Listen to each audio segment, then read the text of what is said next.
Under the Speaker's announced policy of January 4th, 2021, the Chair recognizes the gentleman from Wisconsin, Mr. Grothman, for 30 minutes. Thank you.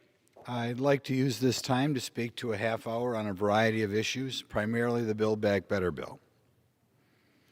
But first I'd like to address today National Apprenticeship Week. Apprenticeships are a very good way to begin your working career. Rather than working your way into debt as you go to school, you're making money while you go to school.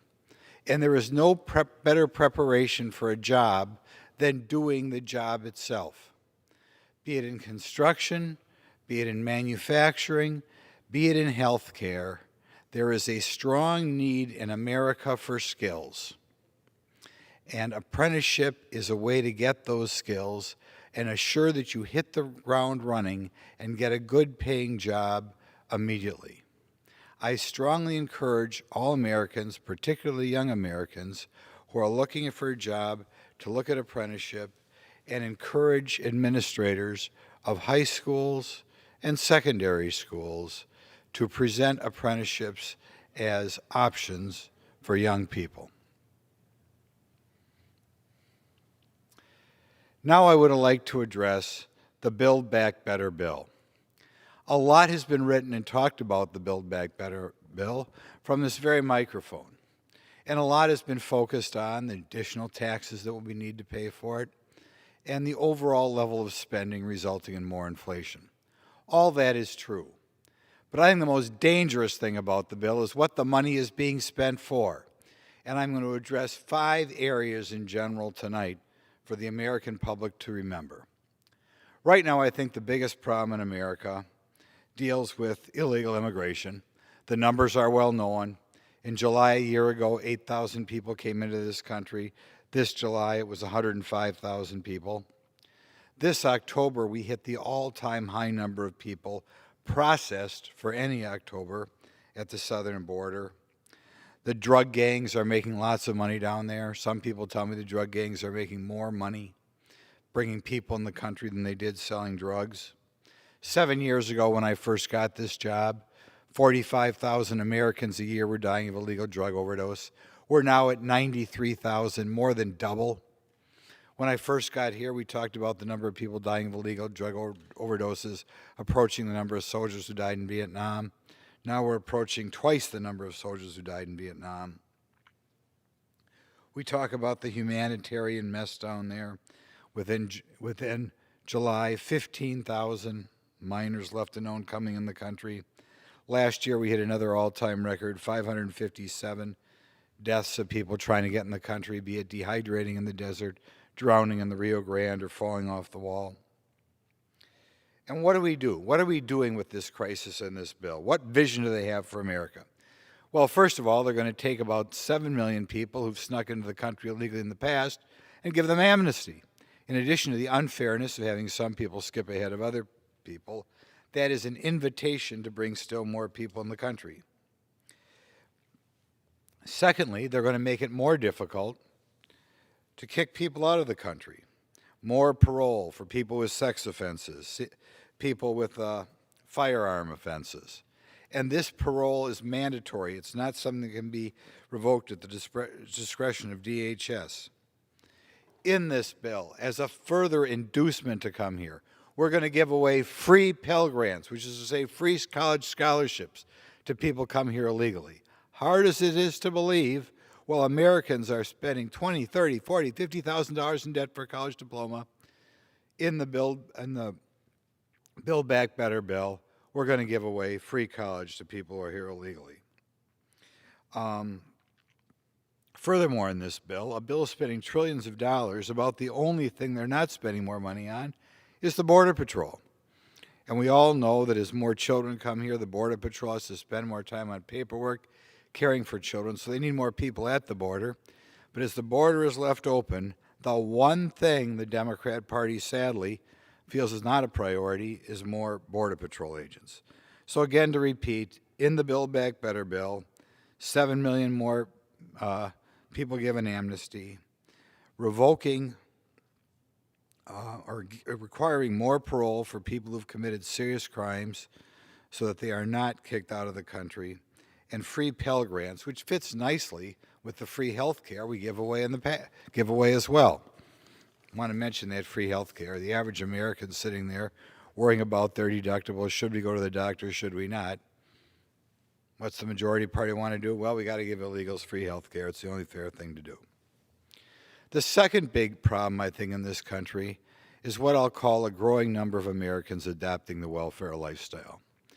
Beginning in the 1960s, Lyndon Johnson, in my opinion, the worst president in this country until this time, started a massive welfare state, the result of which was causing people to work less and to make sure they didn't get married, because it was hard to take advantage of the welfare system if you were married. So in other words, the goal was discourage marriage, discourage work. And since that time, the number of people with particularly a father in the family has decreased considerably since the early 60s in response to the Great Society, which gave financial inducements not to have a male in the family. How does the Build Back Better bill deal with the American crisis of the breakdown of the family? Wherever you look, they are putting more money into these programs. And the programs that in the past were created for people who didn't make much money and created for people who weren't married to somebody making money: food share, low-income housing, Medicaid, daycare, an earned income tax credit that you had to earn something to get, but if you began to make over $15,000 or $20,000, they took that away from you. TANF funds, cash to people, also adapting that lifestyle. So how does the majority party respond to the crisis of a welfare system that discourages work and discourages marriage? We have a larger earned income tax credit, which goes up, again, if you're not married to somebody making a decent income. We are building a lot more low-income housing. Low-income housing sounds all very good, but I talked to a woman who administers the low-income housing. I asked, where are people coming from when they get off the waiting list for low-income housing? Well, a lot of them were living with their parents. Okay, so we're going to take a parent and the child and give them their own apartment as opposed to have them living with grandparents. Is that a good thing? Move out of mom's house? I don't think so. We're increasing, or the Biden administration on itself, before we get to the bill, increase the amount of food stamps you're getting. We're adding more money in Pell Grants, which is again a situation that if you're a middle-class family with you're working, you aren't eligible for Pell Grants, but if you're adapting a certain lifestyle, you are eligible for free college. So it seems wherever you look, this program is encouraging that lifestyle, which I think is unfortunate for America. There are wonderful people, who are parents in all sorts of situations, but undeniably in this country, we are right now penalizing what I'll call the old-fashioned family. And I will point out that it is something, as we started this session, and Black Lives Matter weighed in strongly in the last election to who would win. Black Lives Matter itself, their founders quoted Karl Marx as to the fact that they did not believe in the traditional family. And when I look here, it seems that that is a motivating factor behind putting this bill together, and that we're going to penalize the traditional family. The third ideal that flows through the Build Better Act is to identify people by racial background. Whether you're talking about money for small businesses, money for teacher preparation, money for community restoration, faculty of colleges of medicine, equity in the Department of Agriculture, or behavioral health, wherever you look, it's not like the programs are for all Americans. The programs are designed for certain Americans. I was reading some statements by Yuri Bezmenov, who was a Russian defector in the 1960s. And at the time, he talked about how the Marxists planned to take over America. He said the majority of money spent in the United States was not spent on subversive or covert activities. It was spent openly to try to demoralize Americans and think that America was not a great country. A quote from him is that racial and ethnic interrelations is one of the most vulnerable areas for demoralization of Americans. Now, one would think, his observation as someone who had been around the world, is there's no better place to live than America. But right now, it seems as though the majority party is doing the work that the Soviets wanted to accomplish in the 20s. They want to tell everybody that we ought to have racial animus, that we ought to pit one group against another group. When you look around the world, one of the reasons why nations fail, nations based on elections, is those elections become contests between ethnic groups. I never feel Canada was quite as successful as America because to a degree their elections pitted the French speakers against the English speakers.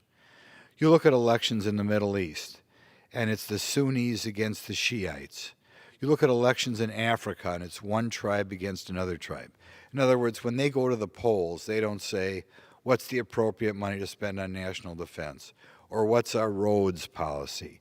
Or what should be appropriate criminal justice policy or the length of jail sentences? No, in these countries that fail, the elections are a contest of one ethnic group against another. Not surprisingly, therefore, that people who want America to fail would set up programs designed to benefit one group against the other. We've seen this earlier this session when we had a program for giving agriculture debts only for so-called people of color. We also saw it earlier this session when we had a program that ran out of money for restaurateurs, and the people at the bottom of the list were people who happened to be white. Guy came up to me in my district who would have got, he claims, tens of thousands of dollars. If he had a different ethnic background, he wondered why he was left behind. Well, it's because we have a party here that likes to set one group against another group. So that's the third way, or the third vision, that the majority party has for America. They want to pit one group against the other. They want people to always view themselves, rather than as an American, they want to view themselves as a Hispanic American or an Asian American or an African American. The fourth way they want to change America in this bill, which also has not been talked about enough, is they want to provide universal preschool for 3- and 4-year-olds. And not only that, they want to make sure that the preschools not be run by religious entities, kind of letting the cat out of the bag. They want to make sure that insofar as the 3- or 4-year-olds were taught anything, it not be any religious values. Again, in America, the raising of the children is supposed to be something done by the parents. The family is supposed to be preeminent in raising the children.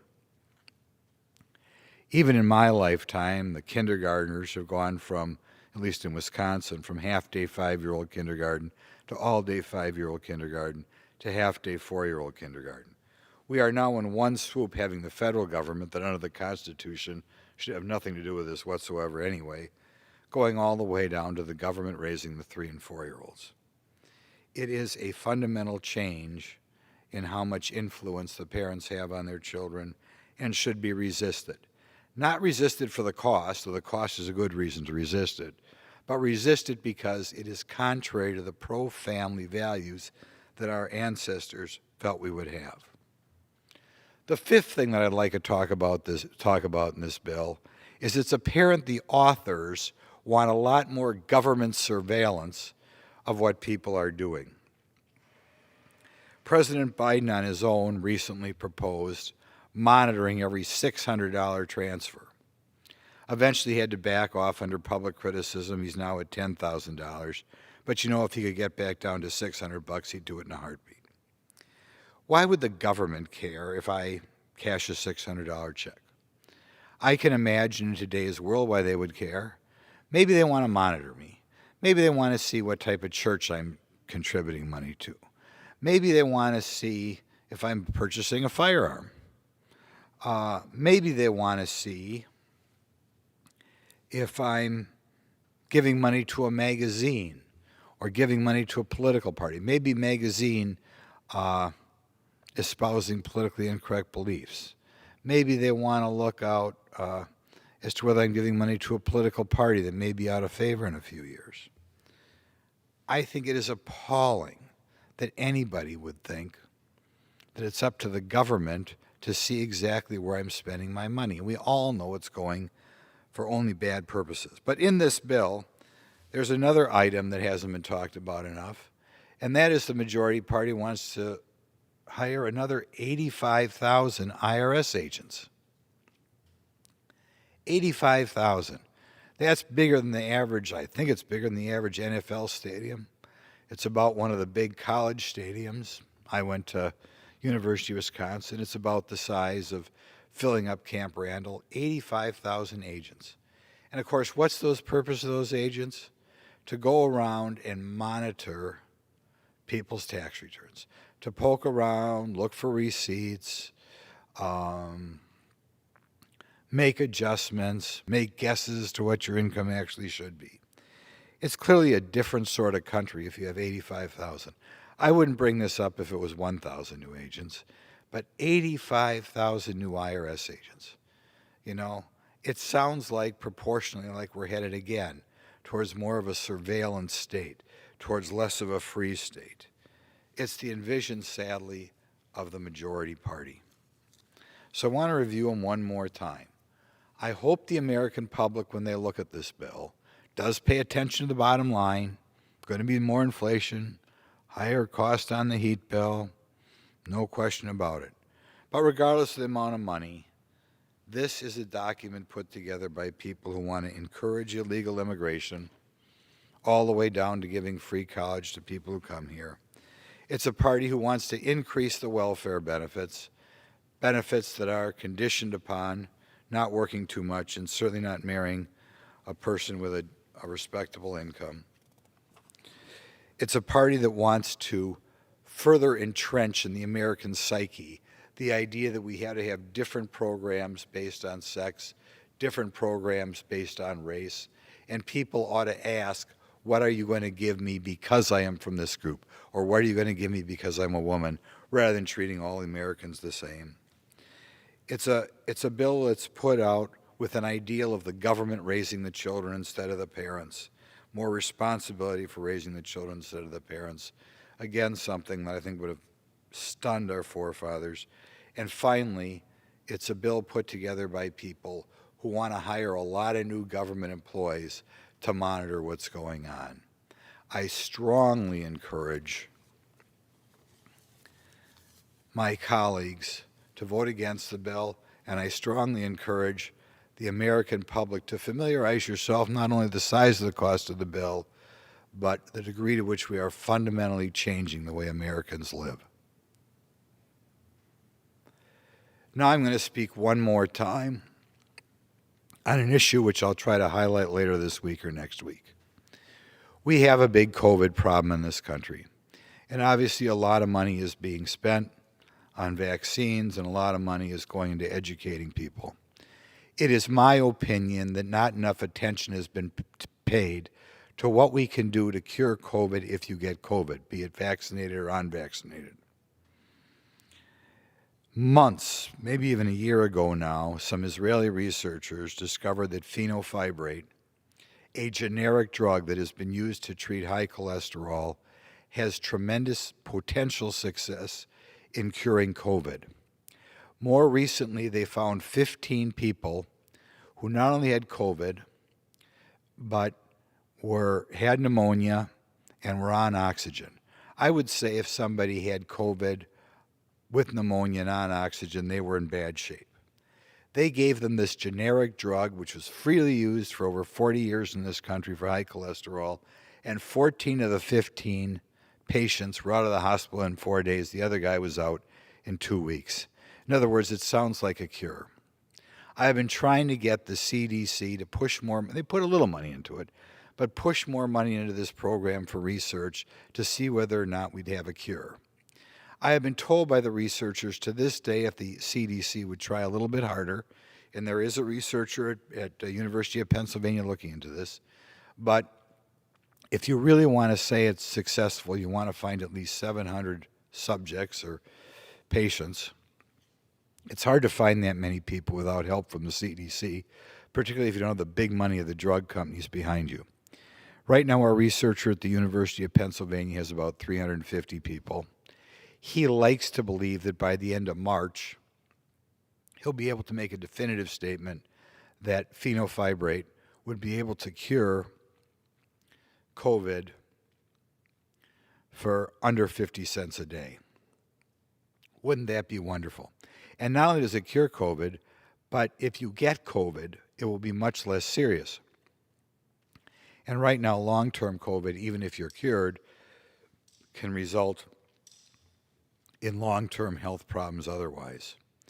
I strongly encourage my colleagues to encourage the Center for Disease Control to look at COVID, see what they can do about coming up with another 300 or 400 people for a definitive study, and then rush, if the study runs up as well as we think it will, rush COVID out and educate these doctors to prescribe it, because it is entirely possible it will greatly reduce the number of people with long-term COVID and the number of people dying. So again, if anybody at the CDC is listening, hope you take advantage of this tip. And otherwise, me and my colleagues will sign a letter including a little more action from the CDC. Because if we found a cure for COVID, we wouldn't have to worry about all the other controversial issues that are so damaging to our country and taking away our freedoms. Thank you very much.